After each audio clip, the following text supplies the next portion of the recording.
welcome to Florida Focus, a college football podcast. My name is Brandon. I'm a lifetime Florida State Seminole fan. And I'm Chris, and I'm a thankful Gator fan. We are putting aside our differences as rivals to bring you the fantastic world of college football throughout the Sunshine State.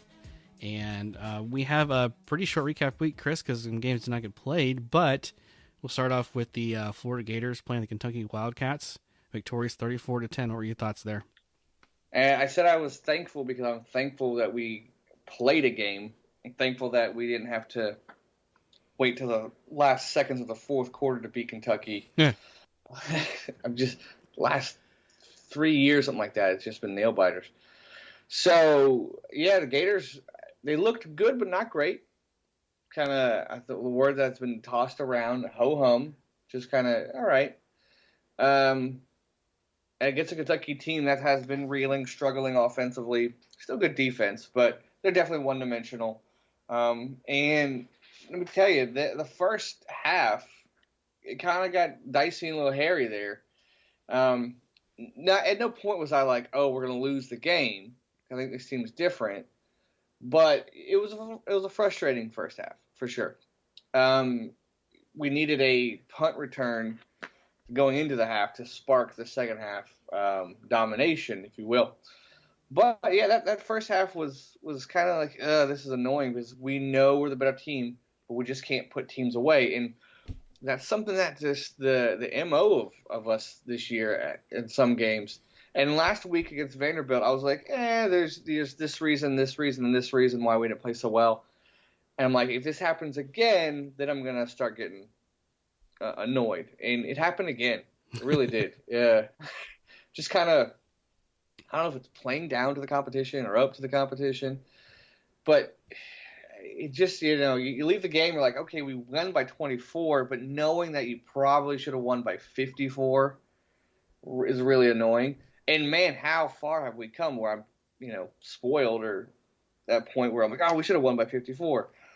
But it's all because of Alabama. It's all because of the inevitable matchup in Atlanta. And you see Alabama beat Kentucky 63-3. They looked fantastic against Auburn. So that's probably where it's coming from. But just in this game, I'm thankful. I'm thankful that we won. Won, especially in the second half, convincingly. The stories of the game, I would say return of Kyle Pitts. And this guy is unguardable. He is unguardable. Now, maybe Alabama has better players to guard him, but Kentucky put a linebacker on him, he beat him. They put a safety on him, he beat him. They put a corner on him, he beat him. He was outrunning people. I think he outran a corner for a touchdown in the first quarter there. He is just, I'm thankful that we have him. He's something special. And I'm glad he's back, another weapon for Trask. Trask had a decent game, but compared to the other games, you'd say that it was a drop-off. Still 253 touchdowns, no picks. But compared to his other games and the expectations, you're like, oh, why didn't he throw the first game he didn't throw 300 yards? Second game in a row where he didn't throw 4 touchdowns, which is crazy that's where we're at with our quarterbacks. But it's true. So people are going to nitpick that. That's fine. But it was good to see Pitts back, Kyle again. But I think one of the biggest stories, though, is the special teams. I know you'd appreciate this. A unit that hadn't been awful, but just hadn't been great, they showed up this game. Mm-hmm. They got us through the first half. When our offense was sputtering a bit, our defense was trying to figure out what they're doing. Our special teams sparked us. In the first half, we had that fake punt on the first drive that led to a touchdown. We had, right before the end of the half, Finn punts and pins them at their own 1. Mm-hmm. Then they turn around and punt, and then Kadarius Toney goes in for a touchdown. And really, that was it. But, man, great job by the special teams. And it was an okay performance by the offense, not great.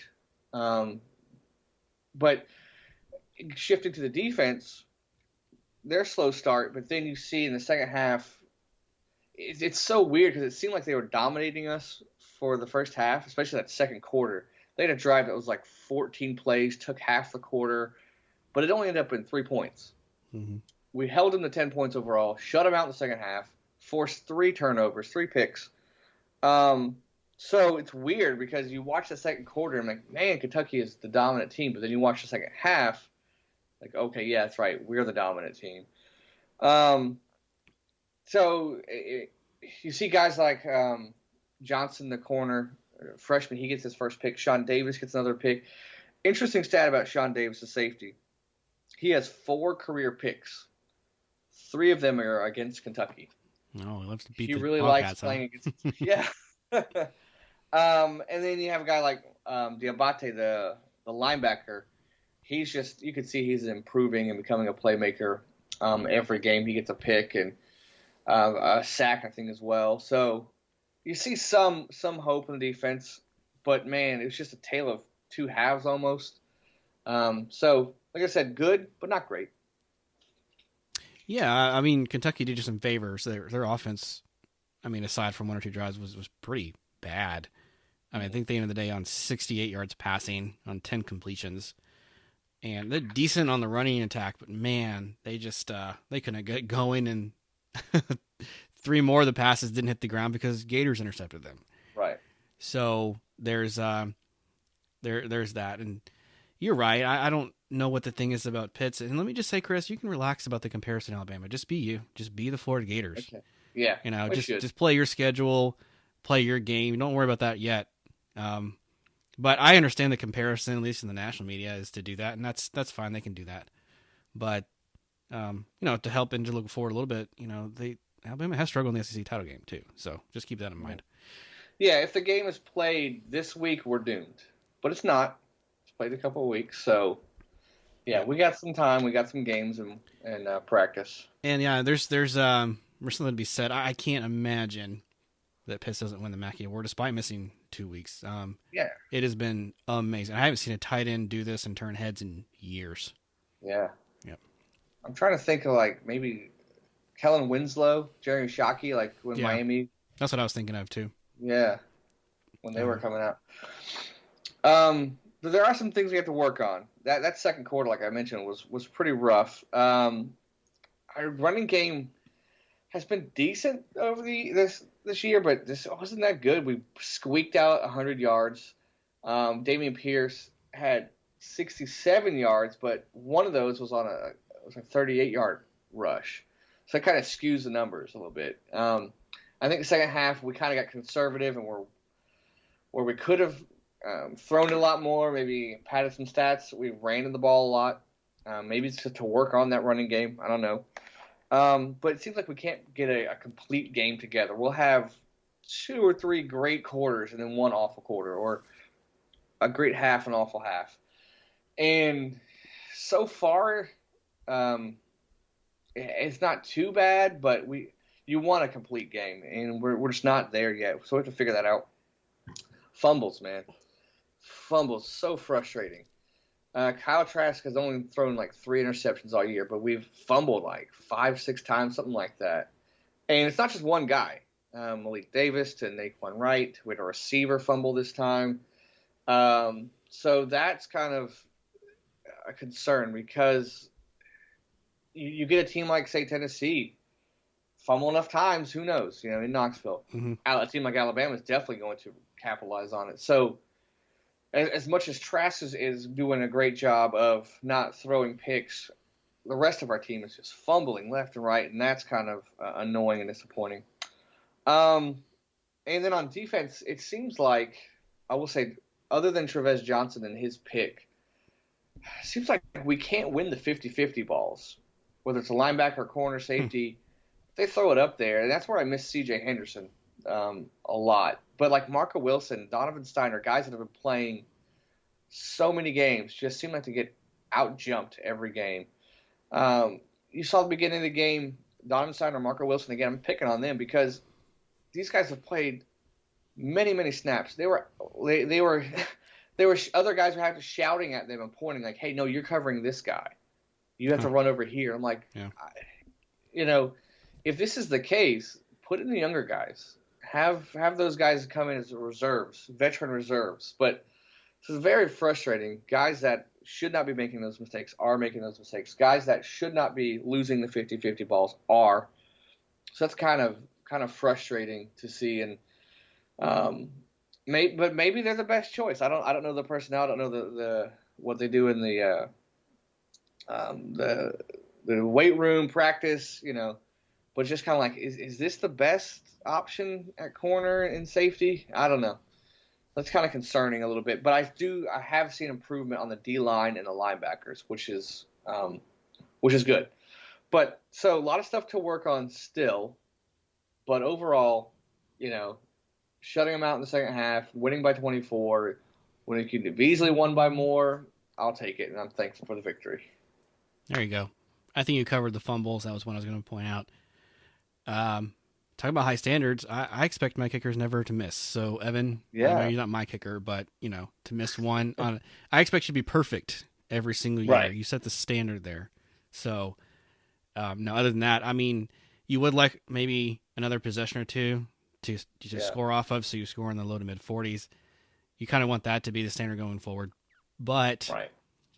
Other than that, I think you pretty much touched it all. Yeah. So it's good to get a victory, not have to worry about stressing the whole game over Kentucky. So some bright spots and improvements, and glad to have Pitts back, but still got a lot of work to do. And have Kadarius Toney throw more passes. That was funny. Yeah. Yeah. He can do everything. And I think listening to Kentucky's coaches and Florida's coaches, that punt return, so you had two guys back, Marco Wilson and Toney, and it seemed like from what I was hearing from Mark Stoops, that their punter shanked the punt. Like he was supposed to punt it to the left to where Marco Wilson was, but he shanked it to the right to Toney. And credit to Marco Wilson, heads up play, as much as I dogged on him earlier, heads up play to fake it and act like it's still coming to him. Drew half the team. And I don't know, maybe that's it's weird. Like, I thought Florida drew that up, but it sounded like Kentucky said that they're like, no, that was a bad punt. He wasn't supposed to punt to the right. How about that? So maybe they saw something, in film, like, hey, this guy can punt at the right, or he has, or it's weird. It was a weird play, but it was a spark we needed. And yeah, so Toney can do everything. Throw the ball. Now he can return punts. Yeah, he's Mr. Everything for us. He's the Swiss Army knife on the Gators. Had a few of those over the years that did well. Yeah, absolutely. Okay. Yep. That's all I had. Any final thoughts? I think that's it. I'll figure out maybe in like 3 hours, but right now I'm good. All right.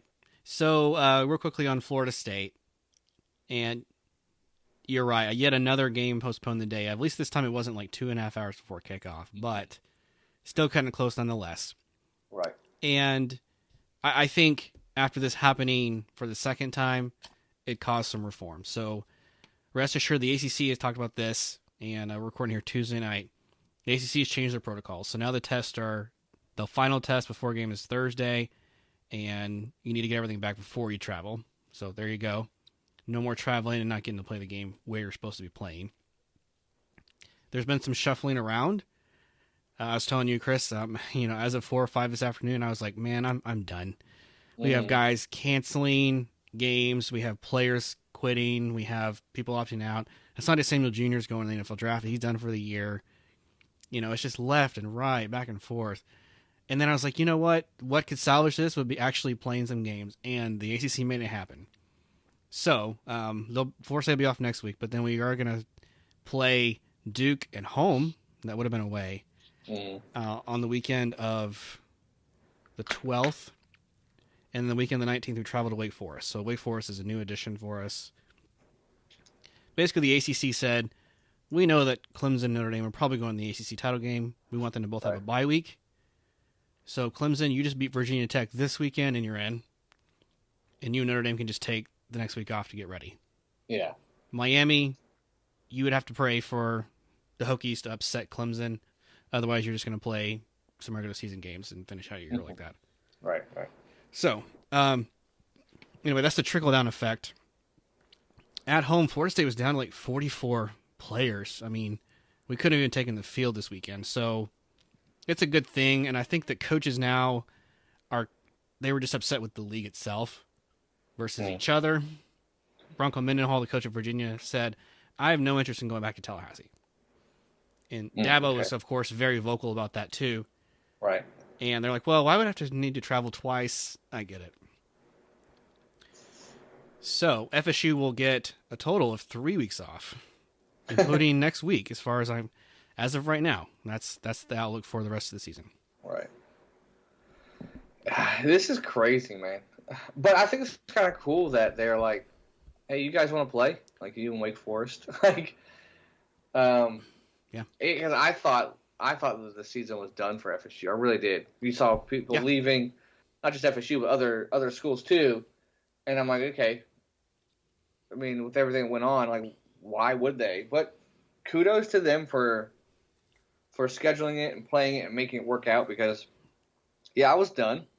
Yeah. I was done, looking and seeing what was going on at FSU because I thought the season was over for them. So I know that you are happy that they're at least playing and trying. And I thought it was turning catastrophic.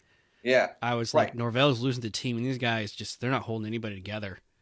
How are we ever going to make it through? But at least you got something now on the horizon. Right. What do you like your chances in those two games? Because I know that it was at Duke, but now it's at Tallahassee for the Duke game. I've been stubborn to say we're going to beat Duke this whole year, and actually I still think we will. At Wake Forest, no. No. But in the weeks to come, that my mind may change. We'll see. Right. But I unless something else very different happens, that'll probably still be my pick the rest of the year. Yeah, I think that's safe because Duke plays Miami this week while FSU is home resting. Yep. I know that they've lost players, but still getting rest. So yeah, I could see that. I mean, I could see them winning versus the Duke. Wake, I got to see how the Duke game plays out. But yeah, initial thoughts, no, they're not going to. Yeah, they're probably. I got to see who Wake plays and how they fare. But I would say 1-1 is probably what you should hope for. The biggest thing is we get a home game to either sell more tickets or have people that already paid for them get to use them. Right. The idea, and there was a long chain of articles coming out this week too about Florida State not scheduling games because they're going to lose. That's so ridiculous compared to all the revenue they're going to lose, and the small businesses that lose out on a home game not being played. So there's just so much evidence to the contrary that that's not the case. Could it be done better? Absolutely, and the ACC fixed it pretty quick, I think. But time will tell.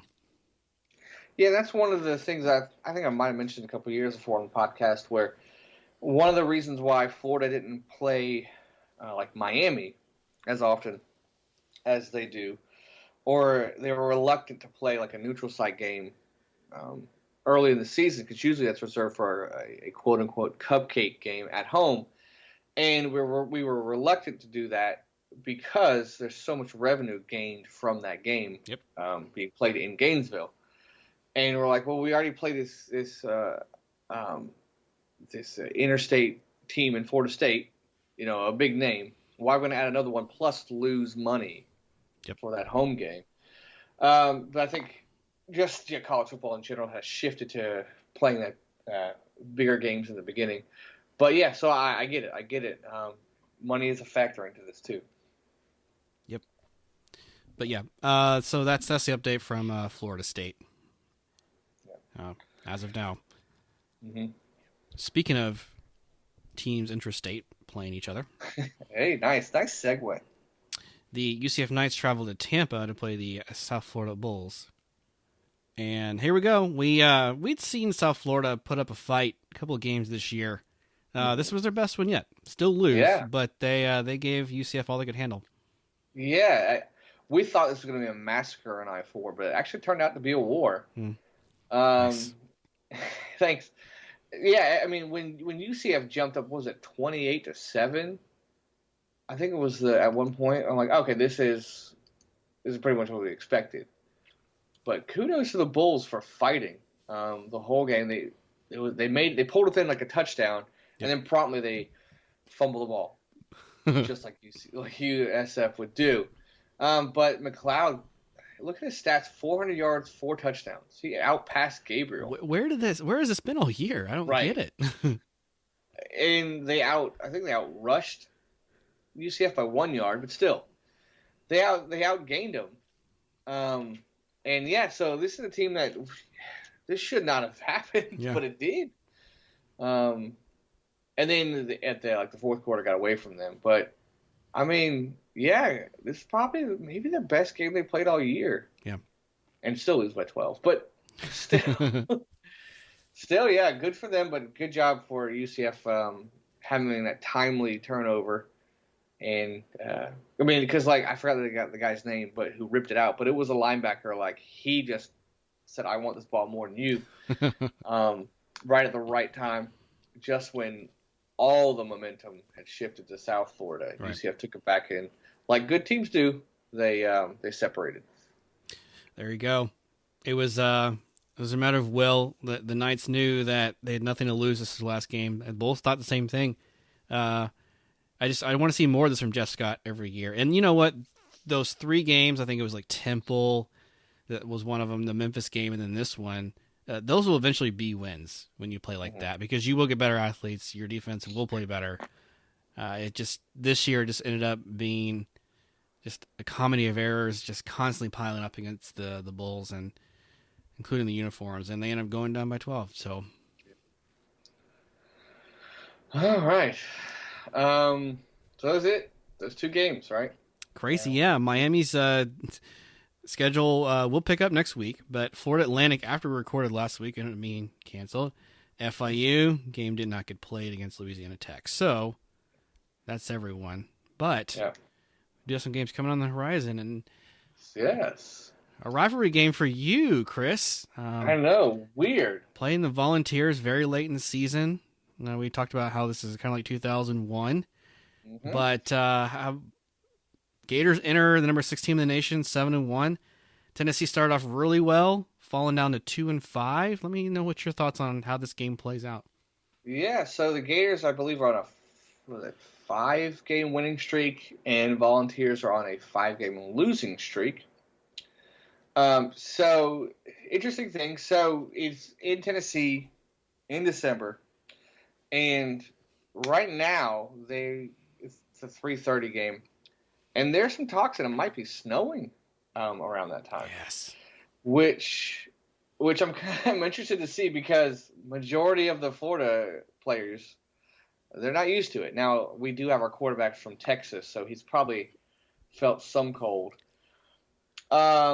So, I mean, that's an advantage for Tennessee, as much as you want to downplay it. I mean, even Mullen himself, I mean, if you watch any Mississippi State game when he was the head coach, he was just he had mittens on. He was all bundled up. I mean, this guy's from the North, but he acted like he was from the South. So even our coach does not like the cold weather. So I think that's going to be a factor. It really is. But Tennessee's just not good at football. Garantano, it amazes me that he's still the starter. I know they've tried. I mean, how bad is that quarterback room where you try others and you go back to Garantano? He's just not good. And he has flashes. I've seen him have flashes of a decent quarterback. But you get one pick or one sack of him, and he just crumbles. Yeah. But I think the last couple of games, you're like, well, can you get up for Tennessee? Can you get up for Kentucky? I think you can get up for Vanderbilt, I should say. Vanderbilt and Kentucky. You should be able to get up for Tennessee. In Tennessee. And this game, if you win, you officially clinch the East, right? So I think it's a lot of factors going for Florida. I'd like to see them work on the run game more. I want to see Trask put them away, but I want to see them put them away early. I can really see this game going much like the Kentucky game or Vanderbilt game, close until halftime, which is annoying because it shouldn't be that way. But I think the Gators handle their business. I could see Tennessee putting some points on us, Not much. So I'm gonna go Gators. Maybe 37-16. Now that's some weird numbers, I know, but they'll figure out to make it weird. 37-16 Gators, and I think it's gonna be the same thing. First half is kind of sloppy, but we figure it out and separate. Tennessee actually kind of surprised me. You know, they finished off last year really strong. In the first 10 quarters of this season, they were great. It was like a halftime of the Georgia game after they had stopped them on a goal line stand. I was like, oh, Tennessee can make this interesting. And then they just proceeded to get blown out. I mean, it's Georgia. Yep. They don't rebound and they lose to Kentucky. And I mean, what? You've only lost to Kentucky 2 times in the last 38 years or something crazy.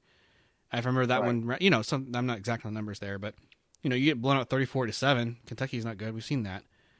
Bama, you know, whatever. Lose to Arkansas, who's an improving team, and then Auburn's not good. I really think Tennessee could have and should have won that game, and it just fell flat again. So it's been a rough slide, and Jeremy Pruitt has got quite the coaching task in front of him. But no, I don't think there's a whole lot of reason. I do believe that Tennessee, for some weird reason, could it be fumbles, could it be something weird, they do cover the spread here and make it close-ish. So give me 34-20 Gators. Okay. Yeah, I was initially leaning that way, but the more I thought about it being the East is on the line, like officially, I think the Gators going to be. I think it's it's up to the coaching staff, to get them up for it, because I don't know. There's probably, you have to correct me if I'm wrong here. Is there still a lot of bad blood between Florida and Tennessee, or is that like we grew up in the 90s and that's what we remember it as? Not as much. Not as much, really. They really haven't even. I'm trying to think. There was like 3 games where we had to win at the last second and then they beat us. But outside of that, it's been complete domination. I mean, yeah, for years now. So not really. Okay. Maybe if this game is earlier in the year like it normally is, there might be something. But I mean, it's very clear that they're not, because at the beginning of the year you're like, oh, we have a chance, but now they know who they are and they know who we are. I don't know. Yeah, they have not gotten better. Yeah, but I will say this: last week, Kentucky's defensive players were tweeting out some stuff like they're going to shut Kyle Pitts down, which was the dumbest thing in the world to do. Very unintelligent. I mean, we already were going to beat you, and now you're going to give us fuel to the fire. So, yeah, I haven't heard much of that yet. They got that one victory over you in the last 35 years that went to their head, I guess. Yeah, I guess yeah. So. I have a little uniform update. I have heard rumors that Florida might be rocking their blue helmets again. So I would assume that would be blue helmets, white tops, blue bottoms. So interesting. Yeah. I think it's the throwback ones they wore against Missouri, but just something to look to and keep an eye on. To be fun. Yes, yeah, indeed. Okay, so as we mentioned already, Florida State will be off again this week. So it's just the job of the coaching staff to keep everybody healthy, get them out of quarantine, do everything you can to get them still in shape, healthy diet, all that good stuff. I can't imagine there'll be a lot of updates. Usually Norvell does pressers like Tuesday, and let's just pray Florida State fans and no more guys are opting out of the season. And we can keep at least 2 guys on the roster we know who their names are on each side of the ball. So that's the goal this week. Yeah. Let's see real quickly. So here we go. South Florida, their season's done. UCF, their season's done. I kind of really thought the Knights would try and pick up one game. You know, I was hoping like maybe BYU, who's independent. That one would be fun. I just don't know if they want to take that risk because that would be a tight game. And UCF is missing a home game from like FIU, so I was like, maybe the Panthers, but I was like, man, they've had so much COVID issue this year. Yeah, I just don't think that's even a good idea. So anyway, time will tell. Otherwise than that, then the Knights just hang on for a bowl bid. I think there's only going to be 3 in the state that get a bowl this year. Maybe 4. We'll see. But one of those will not be the FIU Panthers, who are going to Charlotte. Panthers 0-5. Charlotte is 2-3. The Charlotte 49ers are an 8-point favorite. Who you got here? I mean, I don't know too much about Charlotte, but I do know FIU. There's a lot of problems going on there, so I'm gonna go with Charlotte. Maybe close, but yeah, just because I have no confidence in the Panthers this year. I don't either. Give me Charlotte, and small chance Butch Davis doesn't come back next year for the Panthers. Okay. Maybe he retires and hangs up the whistle for good. That's not a bad call, actually. Not a bad call. He had some close calls with Morgan, and last year they finished off pretty good, but nah. But onto a new fresh face. Florida Atlantic's going on the road as well. Georgia Southern. And this is probably the first time this year. Florida Atlantic is not the favorite. Georgia Southern favored by 2.5, so it's still pretty close. Who you got here? Yeah, I mean, it's one of those games where FAU will be playing their 7th game. Georgia Southern's going to be playing their 11th game, which is interesting. Yeah, I mean, the Owls are rolling. I know they had to stop playing every now and then. But when they do play, they've been playing pretty good. Georgia Southern's coming off 2 straight losses. Yep. I'm going to go with the Owls. This was a tough one. Yeah. I'm actually going to go Georgia Southern. Okay. And why not to cover? The win by 3. They've stopped the skid. And they've still been able to score even despite the so the last 5 games, 24, 20, 40, 28, 24. So even in games they've lost, they're still putting up pretty decent offensive production. And eventually FA is going to run into an offense they can't stop. So maybe I'll just say it's this one. If you look at, so I know we've mentioned this a couple times already, but Taggart is supposed to be this offensive guy, right? Right. FAU, 3 games they've held opponents under 10 points. That's great. I mean, I guess it's UMass, Western Kentucky, and San Antonio, but still, I think that alone gets the Owls a victory. Can't argue with that. I guess I just want an upset here. You better not. You are arguing technically when you. Yeah, you're right. When you're picking Georgia Southern, but I'll let it slide. Nice. All right, and then I think the last game here we got Miami is traveling to Duke. Yes, I want to make sure that one was away. Duke 2-7, Miami top 10 team 7-1. Who you got here? I mean, Duke's last 2 games they have given up 56 points. UNC and Georgia Tech. So, I mean, and Miami knows how to score. So Miami big. Yeah, not much hope here. Now that you see Duke, you can see. I hate to say this, they're pretty evenly matched with Florida State. So that's why actually FSU is going to take this chance to hopefully win. Anyway, that's next week, not now. But I agree, Miami to cover too. I mean, they've also been off for a while, and technically in their minds they still have hope to get in the ACC title game, and so that's the way Manny Diaz is going to pitch it, I'm sure. In reality, no. By the end of Saturday, you're going to know that Clemson's in, so just give it up. But Miami rolls. Yeah. Yep. All right, man. Well, that wraps up week 14. It has been quite the roller coaster, and from 2 teams whose seasons is over with the Knights and the Bulls, I'm glad that Florida State isn't.